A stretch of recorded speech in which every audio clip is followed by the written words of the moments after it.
ખેડૂત આગેવાન દ્વારા કેન્દ્ર સરકાર સમક્ષ પ્રાકૃતિક ખેતીને પ્રોત્સાહન આપવા મહત્વપૂર્ણ રજૂઆત કરવામાં આવી છે। પ્રાકૃતિક ખેતી કરતા ખેડૂતોને એકર દીઠ ₹10,000નું અનુદાન આપવામાં આવે તેવી માંગ સાથે ભારત સરકારના નાણામંત્રી નિર્મલા સીતારામનને પત્ર લખી રજૂઆત કરાઈ છે।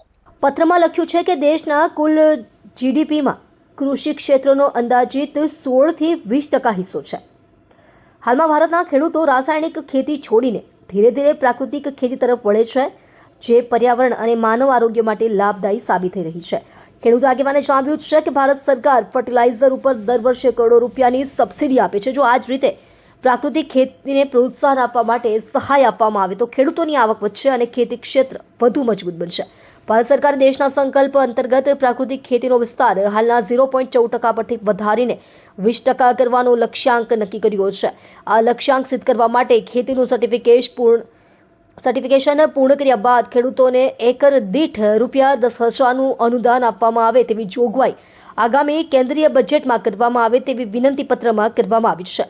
ખેડૂત આગેવાને ચેતવણી આપી છે કે જો ખેડૂતોને યોગ્ય પ્રોત્સાહન અને આર્થિક સહાય નહીં મળે તો ખેડૂત ખેતીથી દૂર ભાગતો જશે।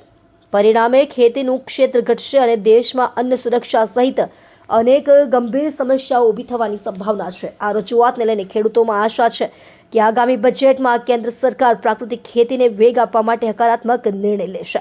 જયેશ દલાલ ખેડૂત આગેવાન ખેતીની પદ્ધતિમાં આમૂલ પરિવર્તન આવી રહ્યા છે અને ખાસ કરીને રાસાયણિક ખેતીથી સતત ખેત ઉત્પાદન ઘટી રહ્યું છે।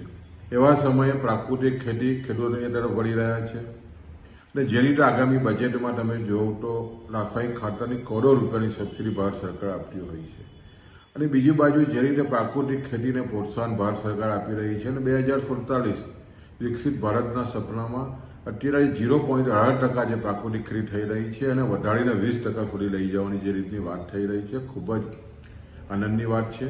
પ્રાકૃતિક ખેતીને જો મહત્વ આપવું હશે તો ખાસ કરીને રાસાયણિક ખેતીમાં જે સબસિડી આપવામાં આવી રહી છે એને પ્રાકૃતિક ખેતી કરતા ખેડૂતો જે સર્ટિફિકેટ કરાવે એ ખેડૂતોને એકરે ₹10,000 આપવાની માંગણી અમે નિર્મલા સીતારામન નાણામંત્રીશ્રીને અમે વિનંતી કરી છે, પત્ર લખ્યો છે અને ચોક્કસ અમને આશા છે કે આગામી દિવસોમાં જ્યારે બજેટ રજૂ થવાનું છે ત્યારે બજેટમાં ખેડૂતોને પ્રાકૃતિક ખેતી કરતા ખેડૂતોને એકર દીઠ ₹10,000નું અનુદાન મળે એવી લાગણી અમે વ્યક્ત કરી છે।